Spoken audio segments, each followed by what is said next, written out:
कृष्णाय वासुदेवाय हरये परमात्मने प्रणतः क्लेशनाशाय गोविंदाय नमो नमः। हरे कृष्णा। जय श्री हरि। भगवान श्री राधा कृष्ण का आशीर्वाद आप सभी भक्तों पर सदा सर्वदा बना रहे। आज मार्गशीर्ष मास का 23वां अलौकिक और पावन प्रभात उदित हुआ है। हे प्रभु, यह नया प्रभात हमारे भीतर छिपे अंधकार को दूर करे, हमारे मन को निर्मल करे और हमारी भक्ति को नवीन ऊर्जा प्रदान करे। हे प्रिय भक्तों, पिछले 22 अध्यायों की यह अविराम शीतल और प्रेममयी कथा धारा आपकी श्रद्धा, आपके समर्पण और आपकी दिव्य उपस्थिति से ही इतनी मधुर और भावपूर्ण बन सकी है। आपके हर लाइक में भक्ति की चमक, हर कमेंट में प्रेम की अनुभूति और हर प्रतिदिन की उपस्थिति में आपकी हृदय की निर्मलता झलकती है। आप सभी भक्तों को मेरा हृदय पूर्वक कोटि कोटि प्रणाम। और अब 23वें अध्याय में प्रवेश करने से पहले आइए एक पल स्वयं को शांत करें, अपने मन को प्रभु की वाणी के लिए तैयार करें और राधे श्याम के चरणों में एक कोमल प्रार्थना अर्पित करें। हे गोपाल, हे मुरलीधर, आपकी कृपा की छाया में ही हर तूफान शांत हो जाता है, हर कठिनाई सरल हो जाती है और हर हृदय पवित्र हो उठता है। हे प्रभु, हमारे कदम धर्म के मार्ग पर दृढ़ रहें, हमारी बुद्धि सत्य से प्रकाशमान रहे और हमारे हृदय में सदा आपकी स्मृति बसी रहे। हे राधा रानी, ब्रज की अधिष्ठात्री, प्रेम और करुणा की मूर्ति, आपकी मधुर दृष्टि ही जीवन का वास्तविक सौंदर्य है। आपकी कृपा ही हर भक्ति का आधार है। जगदम्बे, हमारे भीतर वह पवित्र प्रेम भर दें जो किसी भी परिस्थिति में कम ना हो और हर सांस में राधे कृष्ण का स्पंदन भर दें। तो आइए भक्तजनों, पूर्ण समर्पण, मधुर भक्ति और सच्चे प्रेम के साथ प्रवेश करें मार्गशीर्ष मास के 23वें अध्याय की इस दिव्य, पावन और अमृतमयी कथा में। तो प्रेम और भक्ति से बोलिए जय श्री राधे, जय श्री कृष्ण। भगवान श्री नारायण कहते हैं, हे नारद, एक दिन बलदेव को साथ लिए बिना ही श्री कृष्ण अन्य ग्वाल बालों के साथ यमुना के उस तट पर चले गए जहाँ कालिया नाग रहता था। स्वेच्छामय शरीर धारण करने वाले भगवान नंद नंदन यमुना तटवर्ती वन में पके हुए फलों को खाते और जब उन्हें प्यास लगती तब वहां का निर्मल जल पी लेते थे। उन्होंने गोप शिशुओं के साथ कुछ काल तक गौएं चराई। उसके बाद उन्हें तो एक जगह विश्राम के लिए खड़ी कर दिया और स्वयं अपने साथियों के साथ खेल कूद में लग गए। खेल में उनका इतना मन लग गया कि ग्वाल बाल भी बड़े हर्ष के साथ उसमें भाग लेने लगे। उधर गौएं नई नई घास चरती हुई आगे बढ़ गई और यमुना का विष मिश्रित जल पीने लगी। हे मुने, दारुण काल की चेष्टा से वह विषाक्त जल पीकर कालकूट की ज्वालाओं से संतप्त होकर उन गौओं ने तत्काल ही प्राण त्याग दिए। झुंड की झुंड गौओं को मरी हुई देखकर गोप बालक चिंता से व्याकुल और भयभीत हो उठे। उनके मुख पर विषाद छा गया और उन सब ने आकर मधुसूदन श्री कृष्ण से यह बात कही। सारा रहस्य जानकर जगन्नाथ श्री हरि ने उन सब गौओं को जीवित कर दिया और वे गौएं तत्काल ही उठकर खड़ी हो गई और श्री हरि का मुंह देखने लगी।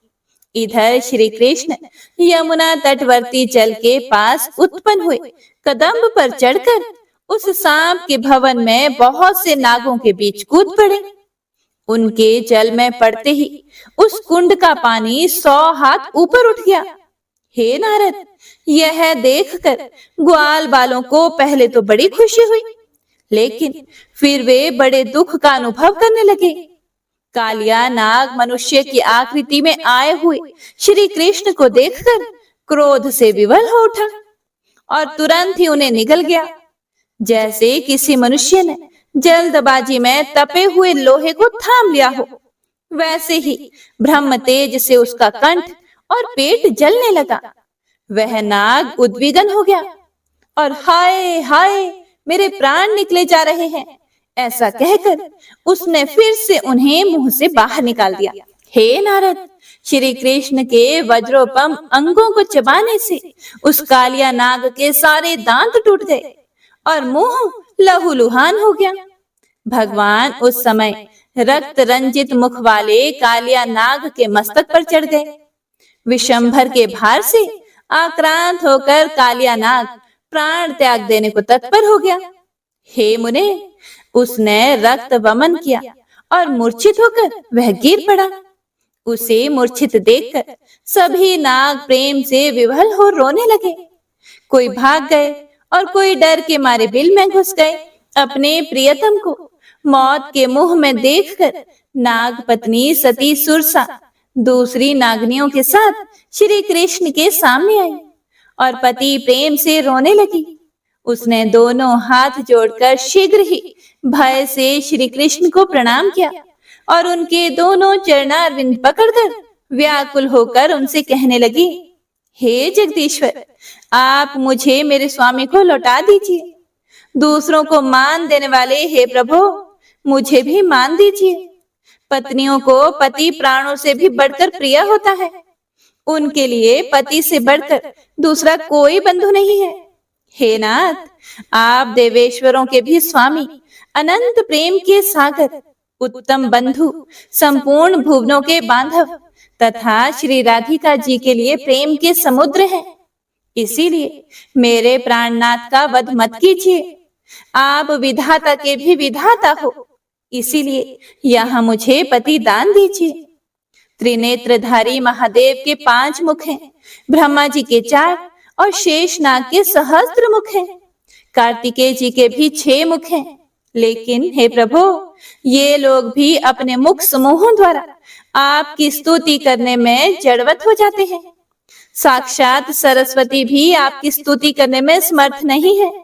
संपूर्ण वेद, अन्य देवता तथा संत महात्मा भी आपकी स्तुति के विषय में शक्तिहीनता का ही परिचय देते हैं। कहाँ तो मैं कुबुद्धि, अज्ञ एवं नारियों में अधम सर्पिणी, और कहाँ संपूर्ण भुवनों के परम आश्रय तथा किसी के भी देखने में ना आने वाले आप परमेश्वर, जिनकी स्तुति ब्रह्मा, विष्णु और शेषनाग करते हैं। उन मानव वेशधारी आप निराकार परमेश्वर की स्तुति मैं करना चाहती हूँ। यह कैसी विडंबना है। हे श्री कृष्ण, हे सुरासुरेश्वर, आप ब्रह्मा, शिव, शेषनाग, प्रजापति, मुनि, मनु, चराचर प्राणी, अणिमा आदि सिद्धि, सिद्ध तथा गुणों के भी स्वामी हैं। मेरे पति की रक्षा कीजिए। आप धर्म और धर्मी के तथा शुभ और अशुभ के भी स्वामी हैं। संपूर्ण वेदों के स्वामी होते हुए भी उन वेदों में आपका अच्छी तरह निरूपण नहीं हो सका है।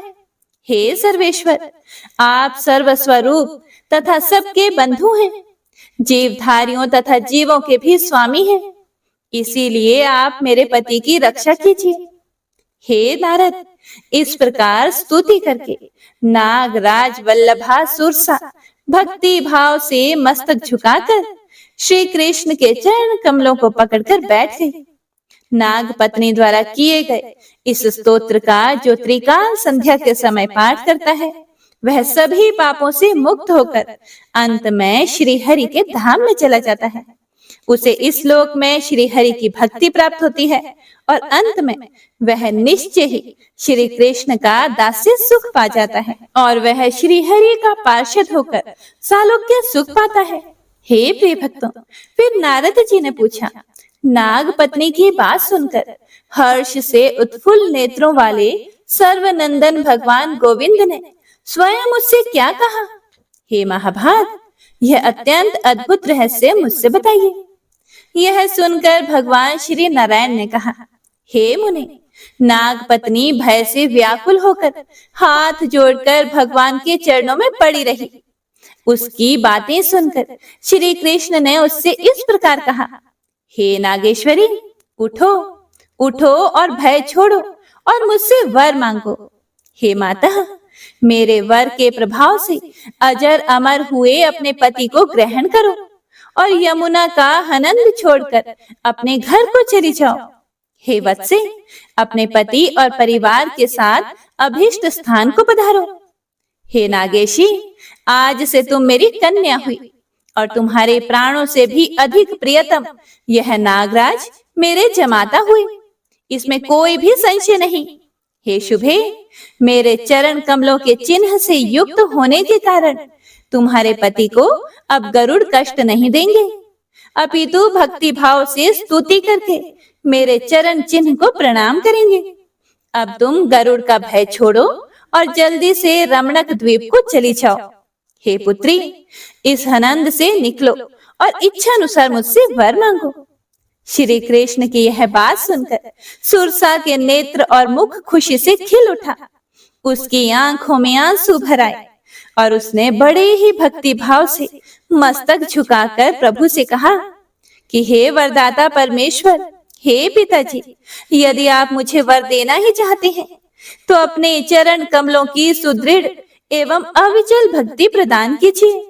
मेरा मन भ्रमर की तरह सदा आपके चरणार बिंदों पर ही मंडराता रहे। मुझे आपके स्मरण की कभी भी विस्मृति ना हो। मेरा कांत विषयक सौभाग्य सदा बना रहे और ये मेरे प्राण वल्लभ ज्ञानियों में श्रेष्ठ हो जाए। हे प्रभु, यही मेरी प्रार्थना है, इसे पूरा कीजिए। हे प्रिय भक्तों, ऐसा कहकर नाग पत्नी श्री कृष्ण के सामने नत हुई खड़ी हो गई। उसने शरद पूर्णिमा के चंद्रमा को लज्जित करने वाले श्री हरि के मुख चंद्र का दर्शन किया। उस सती ने अपने दोनों नेत्रों से निमेष रहित होकर गोविंद के मुख की सौंदर्य माधुरी का पान किया। उसके सारे अंग पुलकित हो उठे, वह आनंद के आंसुओं में डूब गई। श्री हरि को सुंदर बालक के रूप में देखकर वह उनके प्रति पुत्रोचित स्नेह करने लगी और भक्ति के उद्रेक से उद्विग्न होकर फिर से बोली, हे गोविंद, मैं रमणक द्वीप में अब नहीं जाऊंगी। वहां तो मेरा कोई भी प्रयोजन नहीं है। यह सांप वहां जाकर संसार चलाए, मुझे तो अब आप अपनी दासी बना लीजिए। हे श्री कृष्ण, मेरे मन में सालोक्य आदि 4 प्रकार की मुक्ति के लिए भी कोई इच्छा नहीं है, क्योंकि वह मुक्ति आपके चरणार विंदों की सेवा की 16वीं कला के बराबर भी नहीं है। जो भारतवर्ष में दुर्लभ जन्म पाकर आपसे आपकी चरण सेवा के अतिरिक्त दूसरे किसी वर की इच्छा करता है, वह स्वयं ठगा गया है। नाग पत्नी की यह बात सुनकर श्री कृष्ण के मुखारविंद पर मुस्कुराहट फैल गई। उनका मन प्रसन्न हो गया और उन श्रीमान माधव ने तथास्तु कहकर उसकी प्रार्थना स्वीकार कर ली। इसी बीच में उत्तम रत्नों के सार तत्व से निर्मित दिव्य विमान वहां तत्काल उतर आया।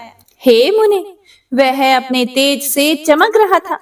उस पर अनेक श्रेष्ठ पार्षद बैठे हुए थे तथा उसे दिव्य वस्त्रों एवं मालाओं से सजाया गया था और देखने में वह बड़ा ही मनोहर था। श्याम सुंदर के श्याम कांति वाले सेवक तुरंत ही उस रथ से उतरे और श्री कृष्ण को प्रणाम करके सुरसा को साथ लेकर उत्तम गोलोक धाम को चले गए।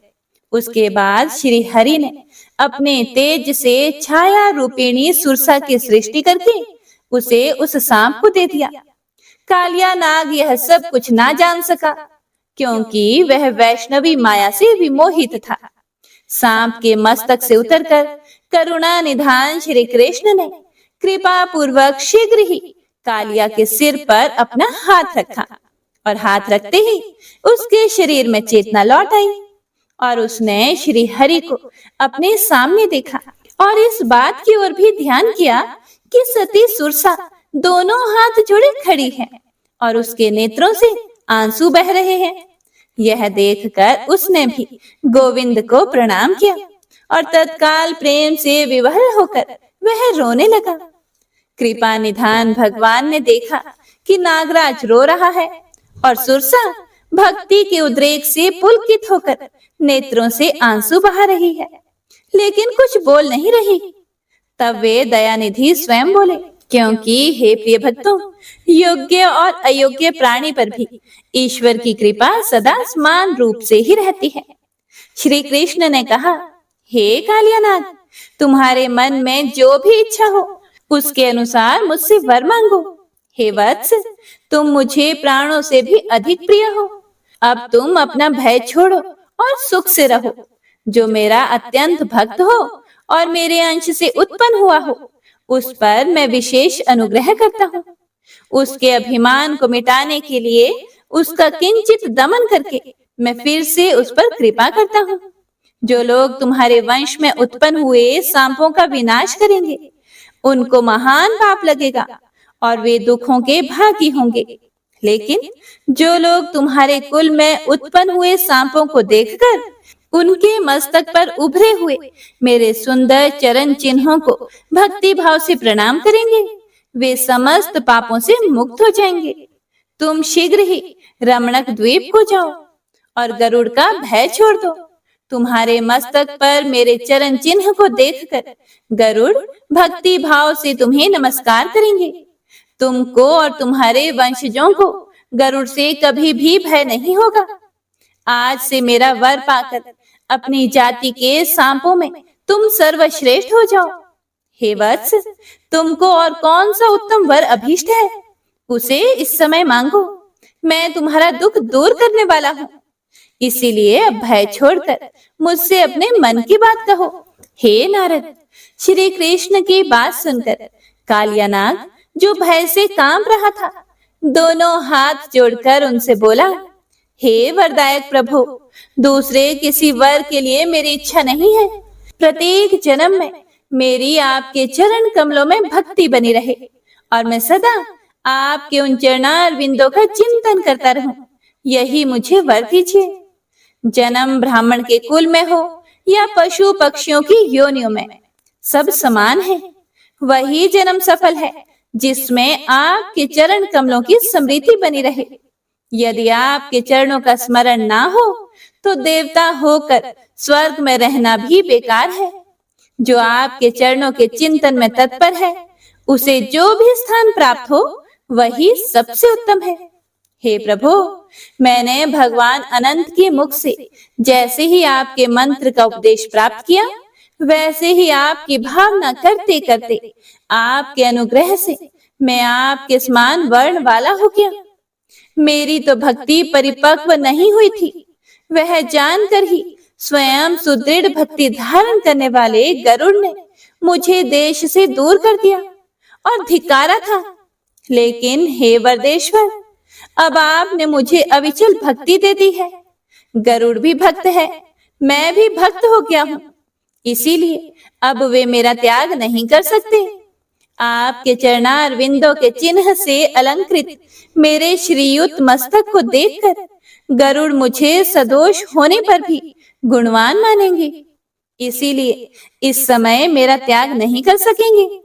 अब तो वे यह मानकर कि नागेंद्र गण हमारे आराध्य हैं, मुझे कष्ट नहीं देंगे। हे परमेश्वर, अब मैं उनका शिकार भी नहीं रहा। उन गुरुदेव अनंत के सिवा मुझे कहीं किसी से भी भय नहीं है। देवेंद्र गण, देवता, मुनि, मनु और मानव, जिन्हें स्वप्न में तथा ध्यान में भी नहीं देख पाते हैं, वे ही परमात्मा इस समय मेरे नेत्रों के विषय हो रहे हैं। हे प्रभु, आप तो भक्तों के अनुरोध से साकार रूप में प्रकट हुए हैं। ब्रह्मा, शिव, शेष, धर्म और इंद्र आदि देवता तथा वेदों और वेदांगों के पारंगत विद्वान भी जिन परमेश्वर की स्तुति करने में जड़वत हो जाते हैं, उन्हीं सर्वव्यापी प्रभु की स्तुति क्या एक सर्प कर सकेगा भला? हे नाथ, हे करुणा सिंधु, हे दीन बंधो, आप मुझ अधम को क्षमा कीजिए। हे श्री कृष्ण, मैंने अपने खल स्वभाव और अज्ञान के कारण आपको चबा डालने का प्रयत्न किया, लेकिन आप तो आकाश की भांति सर्वत्र व्यापक तथा अमूर्त हैं। इसीलिए किसी भी अस्त्र के लक्ष्य नहीं है। ना तो आपका अंत देखा जा सकता है और ना लांघा ही जा सकता है। ना तो कोई आपका स्पर्श कर सकता है और ना आप पर आवरण ही डाल सकता है। आप स्वयं प्रकाश रूप हैं। हे प्रिय भक्तों, ऐसा कहकर नागराज कालिया भगवान के चरण कमलों में गिर पड़ा। भगवान उस पर संतुष्ट हो गए। उन्होंने तथास्तु कहकर उसे संपूर्ण अभीष्ट वर दे दिया। हे नारद, जो नागराज द्वारा किए गए स्तोत्र का प्रातः काल उठकर पाठ करता है, उसे तथा उसके वंशजों को कभी नागों से भय नहीं होता। वह भूतल पर नागों के शैया बनाकर सदा उस पर शयन कर सकता है। उसके भोजन में विष और अमृत का भेद नहीं रह जाता। जिसको नाग ने ग्रस लिया हो, काट खाया हो अथवा विषैला भोजन करने से जिसके प्राण त्यागने की संभावना हो गई हो, वह मनुष्य भी इस स्तोत्र को सुनने मात्र से स्वस्थ हो जाता है। जो इस स्तोत्र को भोजपत्र पर लिखकर भक्ति भाव से युक्त होकर कंठ में या दाहिने हाथ में धारण करता है, उसे भी नागों से भय नहीं होता। और जिस घर में यह स्तोत्र पढ़ा जाता है, वहां कोई नाग नहीं ठहरता और निश्चय ही उस घर में विष, अग्नि तथा वज्र का भय नहीं प्राप्त होता। इस लोक में श्री हरि की भक्ति और स्मृति उसे सदा सुलभ होती है तथा अंत में अपने कुल को पवित्र करके निश्चय ही वह श्री कृष्ण का दास्य भाव प्राप्त कर लेता है। भगवान श्री नारायण आगे कहते हैं, हे नारद, नागराज को अभीष्ट वर देकर जगदीश्वर श्री हरि ने फिर से उससे मधुर वचन कहे, जो परिणाम में सुख देने वाले थे। श्री कृष्ण उससे बोले, हे नागराज, तुम यमुना जल के मार्ग से ही परिवार सहित रमणक द्वीप में चले जाओ। वह स्थान इंद्र नगर के समान श्रेष्ठ एवं सुंदर है। श्री हरि की यह आज्ञा सुनकर नाग प्रेम विवल होकर रोने लगा और उनसे बोला, हे नाथ, मैं आपके चरण कमलों का कब दर्शन करूंगा। वह महेश्वर श्री कृष्ण को सैकड़ों बार प्रणाम करके पत्नी और परिवार के साथ जल के ही रास्ते से चला गया। जाते समय नागराज भगवत विरह से व्याकुल हो रहा था। उसके चले जाने के बाद यमुना के उस कुंड का जल अमृत के समान हो गया। इससे समस्त जंतुओं को बड़ी प्रसन्नता हुई। हे नारद, रमणक में पहुंचकर कालिया ने इंद्र नगर के समान सुंदर भवन देखा। कृपा सिंधु श्री कृष्ण की आज्ञा से साक्षात विश्वकर्मा ने उसका निर्माण किया था। वहां नागराज कालिया अपनी पत्नी और पुत्रों के साथ श्री हरि के चिंतन में लीन होकर भय छोड़कर बड़ी ही खुशी के साथ रहने लगा। इस प्रकार श्री हरि का सारा अद्भुत, सुखदायक, मोक्षप्रद तथा सारभूत चरित्र मैंने कह सुनाया। अब तुम और क्या सुनना चाहते हो? सूत जी कहते हैं, महर्षि नारायण के यह वचन सुनकर नारद जी हर्ष विभोर हो गए। उन्होंने समस्त संदेहों का निवारण करने वाले उन महर्षि से अपना संदेह इस प्रकार पूछा। नारद जी बोले, हे जगत गुरु, अपने पहले के उत्तम भवन को छोड़कर कालिया यमुना तट को क्यों चला गया था? इसका रहस्य मुझे बताइए। ओम नमो नारायणाय। हे प्रिय भक्तों, तो आज की यह कथा यहीं पर समाप्त होती है। इससे आगे भगवान श्री नारायण ने नारद जी को जो कुछ भी बताया, उसका वर्णन आप सभी भक्तजन अगले अध्याय में सुनिएगा। आइए अब गजेंद्र मोक्ष स्तोत्र का पाठ करते हैं। इस पाठ को करते समय अगर हम अपने मन में यह भावना रखें कि हे श्री हरि विष्णु, हे मेरे प्रभु, जिस प्रकार से आपने गजेंद्र को परेशानी से बाहर निकाला, उसी प्रकार से हमें भी हमारी परेशानियों से बाहर निकालिए, तो यकीन मानिए निश्चित ही भगवान श्री हरि विष्णु हमारी मदद स्वयं करते हैं। तो आइए अब सच्चे मन से भगवान श्री हरि विष्णु का ध्यान करके इस परम कल्याणकारी स्तोत्र का पाठ करते हैं। जय श्री हरि विष्णु।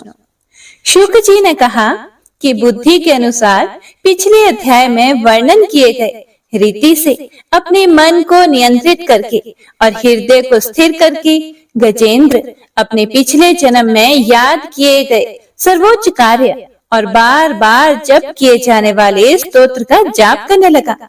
गजेंद्र ने मन ही मन श्री हरि को ध्यान करते हुए कहा, जिनके प्रवेश करने से शरीर और मन चेतन की तरह व्यवहार करने लगते हैं, ओम द्वारा लक्षित और पूरे शरीर में प्रकृति और पुरुष के रूप में प्रवेश करने वाले उस सर्वशक्तिमान देवता का मैं मन ही मन स्मरण करता हूँ, जिनके सहारे ये पूरा संसार टिका हुआ है, जिनसे ये संसार अवतरित हुआ है और जिन्होंने प्रकृति की रचना की है और जो खुद उसके रूप में प्रकट हैं, लेकिन इसके बावजूद भी वो इस पूरी दुनिया से सर्वोपरि और श्रेष्ठ हैं।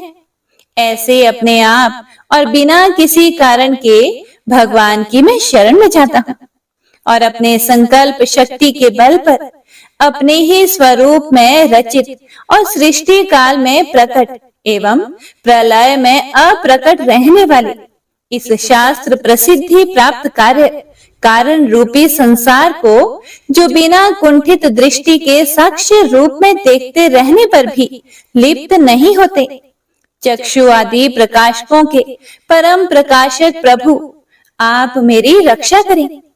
बीतते गए समय के साथ तीनों लोकों और ब्रह्मादि लोकपालों के पंचभूत में प्रवेश कर जाने पर और पंचभूतों से लेकर महत्वपूर्ण सभी कारणों के उनकी परम करुणा स्वरूप प्रकृति में मगन हो जाने पर उस समय दुर्गेय और घोर अंधकार रूपेण प्रकृति ही बच रही थी। उस अंधकार से परे अपने परम धाम में जो सर्वव्यापी भगवान सभी दिशाओं में प्रकाशित होते रहते हैं, वो भगवान मेरी रक्षा करें। विभिन्न नाट्य रूपों में अभिनय करने वाले और उस अभिनेता के वास्तविक स्वरूप को जिस प्रकार से साधारण लोग भी नहीं जान पाते, उसी तरह से सत्व प्रधान देवता और महर्षि भी जिनके स्वरूप को नहीं जान पाते, ऐसे में कोई साधारण प्राणी उनका वर्णन कैसे कर सकता है। ऐसे दुर्गम चरित्र वाले भगवान मेरी रक्षा करें। अनेकों शक्ति से मुक्त सभी प्राणियों को आत्म बुद्धि प्रदान करने वाले, सबके बिना कारण हित और अतिशय साधु स्वभाव ऋषि मुनिजन, जिनके परम स्वरूप को देखने की इच्छा के साथ वन में रहकर अखंड ब्रह्मचर्य तमाम अलौकिक व्रतों को नियमों के अनुसार पालन करते हैं, ऐसे प्रभु ही मेरी गति है। वह जिनका हमारी तरह ना तो जन्म होता है और ना जिनके द्वारा अहंकार प्रेरित कर्म ही होते हैं, जिनके निर्गुण स्वरूप का ना कोई नाम है और ना ही कोई रूप है, इसके बावजूद भी समय के साथ इस संसार की सृष्टि और प्रलय के लिए अपनी इच्छा से अपने जन्म को स्वीकार करते हैं। उन अनंत शक्ति संपन्न परम ब्रह्म परमेश्वर को मेरा नमस्कार है। उन प्राकृत आकार रहित और अनेक रूप वाले अद्भुत भगवान को मेरा बारंबार नमस्कार है। स्वयं प्रकाशित सभी साक्ष्य परमेश्वर को मेरा शत शत नमन है। वैसे देव जो मन, वाणी और चित्त वृत्तियों से परे हैं, उन्हें मेरा बारंबार नमस्कार है। विवेक से परिपूर्ण पुरुष के द्वारा सभी सत्व गुणों से परिपूर्ण निवृत्ति धर्म के आचरण से मिलने योग्य और मोक्ष सुख की अनुभूति रूपी भगवान को मेरा नमस्कार है। सत्व गुणों को स्वीकार करके शांत, रजोगुण को स्वीकार करके घोर और तमोगुण को अपनाकर मूढ़ से प्रतीत होने वाले भेद रहित अतएव सदा संभाव से स्थित ज्ञान धन प्रभु को मेरा नमस्कार है। शरीर, इंद्रिय आदि के समुदाय रूप सभी पिंडों के ज्ञाता, सबके स्वामी और साक्षी स्वरूप प्रभु को मेरा बारंबार नमस्कार है। सबके अंतर्यामी, प्रकृति के भी परम कारण लेकिन स्वयं कारण रहित भगवान को मेरा शत शत नमस्कार है। सभी इंद्रियों और सभी विषयों के जानकार, सभी प्रतीतियों के कारण रूप संपूर्ण जड़ प्रपंच और सबकी मूलभूता अविद्या के द्वारा सूचित होने वाले और सभी विषयों में अविद्या रूप से भासने वाले भगवान को मेरा नमस्कार है। सबके कारण लेकिन स्वयं कारण रहित तथा कारण होने पर भी परिणाम रहित होने की वजह से अन्य कारणों से भी विलक्षण कारण आपको मेरा बारंबार नमस्कार है। सभी वेदों और शास्त्रों के परम तात्पर्य, मोक्ष रूपी और श्रेष्ठ पुरुषों की परम गति देवता को मेरा नमस्कार है। वह जो त्रिगुण रूपों में छिपी हुई ज्ञान रूपी अग्नि है, वैसे गुणों में हलचल होने पर जिनके मन में संसार को रचने की वृत्ति उत्पन्न हो उठती हो और जो आत्मा तत्व की भावना के द्वारा विधि निषेध रूप शास्त्र से भी ऊपर उठे हों, जो महाज्ञानी महात्माओं में स्वयं प्रकाशित हो रहे हैं, ऐसे भगवान को मेरा नमस्कार है। मेरे जैसे शरणागत पशु के समान जीवों की अविद्या रूप फांसी को पूर्ण रूप से काट देने वाले परम दयालु और दया करने में कभी भी आलस्य नहीं करने वाले भगवान को मेरा नमस्कार है। अपने अंश से सभी जीवों के मन में अंतर्यामी रूप से प्रकट होने वाले सर्वनियंता अनंत परमात्मा आपको मेरा नमस्कार है। जो शरीर, पुत्र, मित्र, घर और संपत्ति सहित कुटुंबियों में अशक्त लोगों के द्वारा कठिनाई से मिलते हों और मुक्त पुरुषों के द्वारा अपने हृदय में निरंतर चिंतित ज्ञान स्वरूप सर्व समर्थ परमेश्वर को मेरा नमस्कार है। वह जिन्हें धर्म, अभिलाषित भोग, धन और मोक्ष की कामना से मनन करके लोग अपनी मनचाही इच्छा पूर्ण कर लेते हैं, अपितु जिन्हें विभिन्न प्रकार के अयाचित भोग और अविनाशी पार्षद शरीर भी देते हैं, वैसे अत्यंत दयालु प्रभु मुझे इस प्रकार की विपदा से हमेशा के लिए बाहर निकालें। वह जिनके एक से अधिक भक्त हैं, जो मुख्य रूप से एकमात्र उसी भगवान की शरण में हैं, जो धर्म, अर्थ आदि किसी भी पदार्थ को नहीं चाहते, अपितु जो केवल उन्हीं के परम मंगलमय एवं अत्यंत विलक्षण चरित्र का गुणगान करते हुए उनके आनंदमय समुद्र में गोते लगाते रहते हैं। उन अविनाशी, सर्वव्यापी, सर्वमान्य ब्रह्मादि के भी नियामक, अभक्तों के लिए भी हमेशा प्रकट होने वाले, भक्ति योग द्वारा प्राप्त अत्यंत निकट होने पर भी माया के कारण अत्यंत दूर महसूस होने वाले, इंद्रियों के द्वारा अगम्य और अत्यंत दुर्विज्ञ, अंत रहित लेकिन सभी के आदि कारक और सभी तरफ से परिपूर्ण उन प्रभु की मैं स्तुति करता हूँ।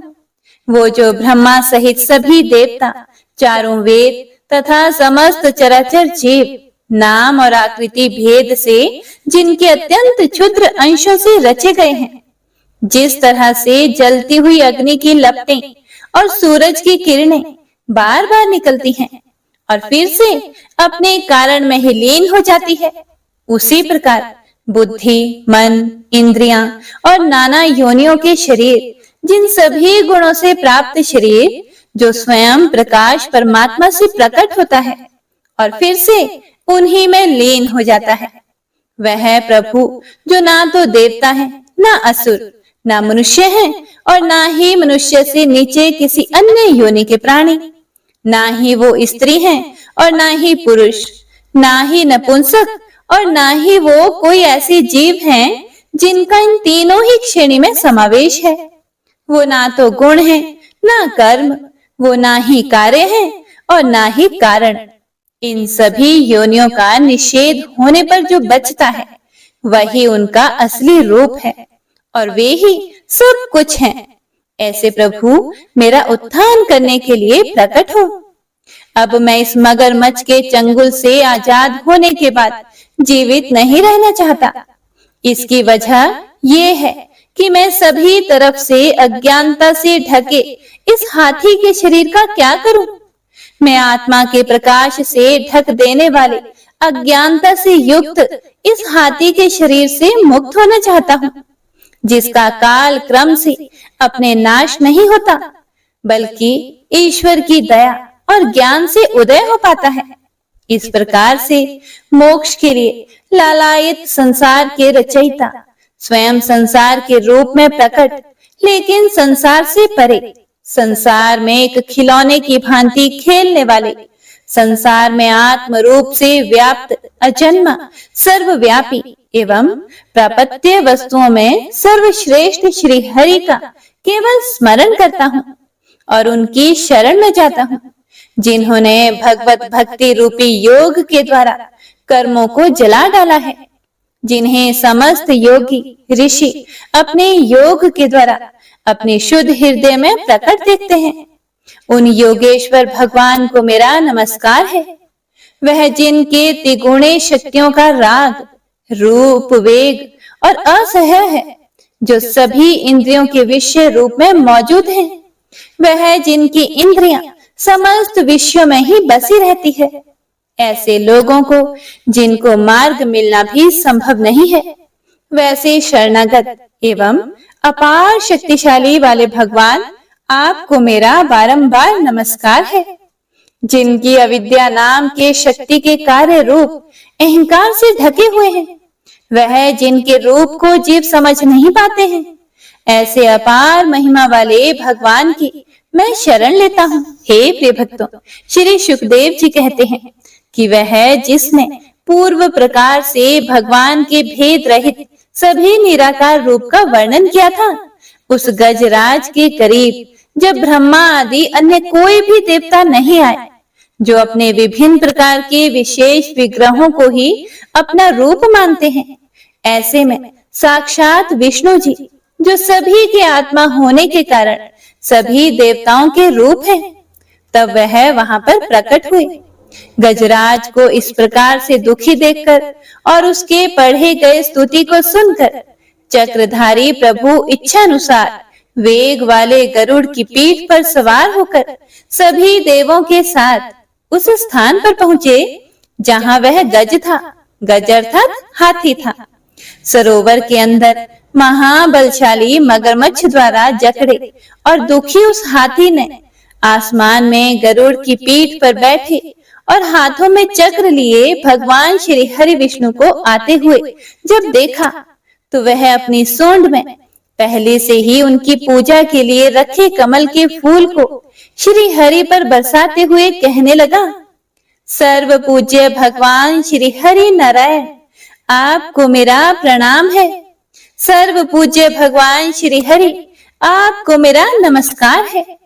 लाचार हाथी को पीड़ित देखकर श्री हरि विष्णु गरुड़ से नीचे उतरकर सरोवर में उतर आए और वह दया से प्रेरित होकर ग्राह सहित उस गज को तुरंत ही सरोवर से बाहर निकाल आए और देवताओं के देखते ही देखते अपने चक्र से मगरमच्छ के गर्दन को काट दिया और हाथी को उस पीड़ा से बाहर निकाल लिया। तो इसी के साथ गजेंद्र मोक्ष स्तोत्र संपूर्ण हुआ। तो सभी एक बार प्रेम से बोलिए, भगवान श्री हरि विष्णु की जय। हे प्रिय भक्तों, तो आइए अब हम सुनेंगे श्री नारायण कवच। भगवान श्री हरि गरुड़ जी की पीठ पर अपने चरण कमल रखे हुए हैं। अणिमा आदि 8 सिद्धियां उनकी सेवा कर रही हैं। 8 हाथों में शंख, चक्र, ढाल, तलवार, गदा, बाण, धनुष और पाश धारण किए हुए हैं। वे ही ओमकार स्वरूप प्रभु सभी प्रकार से सब ओर से मेरी रक्षा करें। मत्स्य मूर्ति भगवान जल के भीतर जल तंतुओं से और वरुण के पाश से मेरी रक्षा करें। माया से ब्रह्मचारी रूप धारण करने वाले वामन भगवान स्थल पर और विश्व रूप श्री त्रिविक्रम भगवान आकाश में मेरी रक्षा करें। जिनके घोर अट्टहास करने पर सब दिशाएं गूंज उठी थी और गर्भवती दैत्य पत्नियों के गर्भ गिर गए थे। वे दैत्य युद्ध पतियों के शत्रु भगवान नृसिंह किले, जंगल, रणभूमि आदि विकट स्थानों में मेरी रक्षा करें। अपनी दाढ़ों पर पृथ्वी को उठा लेने वाले यज्ञ मूर्ति वराह भगवान मार्ग में परशुराम जी पर्वतों के शिखरों और लक्ष्मण जी के सहित भरत के बड़े भाई भगवान रामचंद्र प्रवास के समय मेरी रक्षा करें। भगवान नारायण मारण मोहन आदि भयंकर अभिचारों और सब प्रकार के प्रमादों से मेरी रक्षा करें। ऋषि श्रेष्ठ नर गर्व से, योगेश्वर भगवान दत्तात्रेय योग के विघ्नों से और त्रिगुणाधिपति भगवान कपिल कर्म बंधन से मेरी रक्षा करें। परम ऋषि सनत कुमार कामदेव से, हयग्रीव भगवान मार्ग में चलते समय देव मूर्तियों को नमस्कार आदि ना करने के अपराध से, देव ऋषि नारद सेवा अपराधों से और भगवान कच्छप सब प्रकार के नरकों से मेरी रक्षा करें। भगवान धन्वंतरी कुपथ्य से, जितेंद्र भगवान ऋषभ देव सुख दुख आदि भयदायक द्वंद्वों से, यज्ञ भगवान लोकापवाद से, बलराम जी मनुष्य कृत कष्टों से और श्री शेष जी क्रोध वश नामक सर्पों के गणों से मेरी रक्षा करें।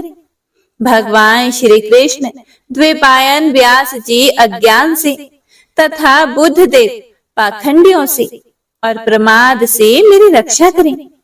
धर्म रक्षा करने वाले महान अवतार धारण करने वाले भगवान कल की पाप बहुल कलिकाल के दोषों से मेरी रक्षा करें। प्रातः काल भगवान केशव अपनी गदा लेकर कुछ दिन चढ़ जाने पर भगवान गोविंद अपनी बांसुरी लेकर, दोपहर के पहले भगवान नारायण अपनी तीक्ष्ण शक्ति लेकर और दोपहर को भगवान विष्णु चक्र राज सुदर्शन लेकर मेरी रक्षा करें। तीसरे पहर में भगवान मधुसूदन अपना प्रचंड धनुष लेकर मेरी रक्षा करें। सायंकाल में ब्रह्मा जी आदि त्रिमूर्तिधारी माधव, सूर्यास्त के बाद ऋषिकेश, अर्धरात्रि के पूर्व तथा अर्धरात्रि के समय अकेले भगवान पद्मनाभ मेरी रक्षा करें। रात्रि के पिछले प्रहर में श्री वत्स लांछन श्री हरि, उषा काल में खड़गधारी भगवान जनार्दन, सूर्य उदय से पूर्व श्री दामोदर और संपूर्ण संध्याओं में काल मूर्ति भगवान विश्वेश्वर मेरी रक्षा करें। हे सुदर्शन, आपका आकार चक्र की तरह है। आपके किनारे का भाग प्रलय कालीन अग्नि के समान अत्यंत तीव्र है। आप भगवान की प्रेरणा से सब ओर घूमते रहते हैं। जैसे आग वायु की सहायता से सूखे घास फूस को जला डालती है, वैसे ही आप हमारी शत्रु सेना को शीघ्र से शीघ्र जला दीजिए, जला दीजिए। हे कौमुद की गदा, आपसे छूटने वाली चिंगारियों का स्पर्श वज्र के समान असह्य है। आप भगवान अजित की प्रिया हैं और मैं उनका सेवक हूँ। इसीलिए आप कुष्मांड, विनायक, यक्ष, राक्षस, भूत और प्रेत आदि ग्रहों को अभी कुचल डालिए तथा मेरे शत्रुओं को चूर चूर कर दीजिए। हे शंख श्रेष्ठ, आप भगवान श्री कृष्ण के फूंकने से भयंकर शब्द करके मेरे शत्रुओं का दिल दहला दीजिए एवं यातुधान, प्रमथ, प्रेत, मातृका, पिशाच तथा भ्रम राक्षस आदि भयावने प्राणियों को यहाँ से तुरंत भगा दीजिए। भगवान की श्रेष्ठ तलवार, आपकी धार बहुत ही तीक्ष्ण है। आप भगवान की प्रेरणा से मेरे शत्रुओं को छिन्न भिन्न कर दीजिए। हे भगवान की प्यारी ढाल, आप में सैकड़ों चंद्राकार मंडल हैं। आप पाप दृष्टि पापात्मा शत्रुओं की आंखें बंद कर दीजिए और उन्हें सदा के लिए अंधा बना दीजिए।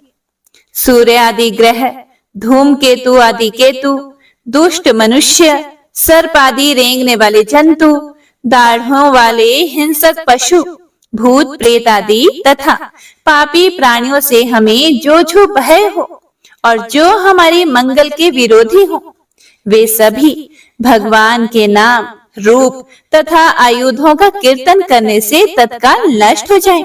बृहद, रथंतर आदि सामवेदीय स्तोत्रों से जिनकी स्तुति की जाती है, वे वेद मूर्ति भगवान गरुड़ और विश्वक्सेन जी अपने नामोच्चारण के प्रभाव से हमें सब प्रकार की विपत्तियों से बचाएं।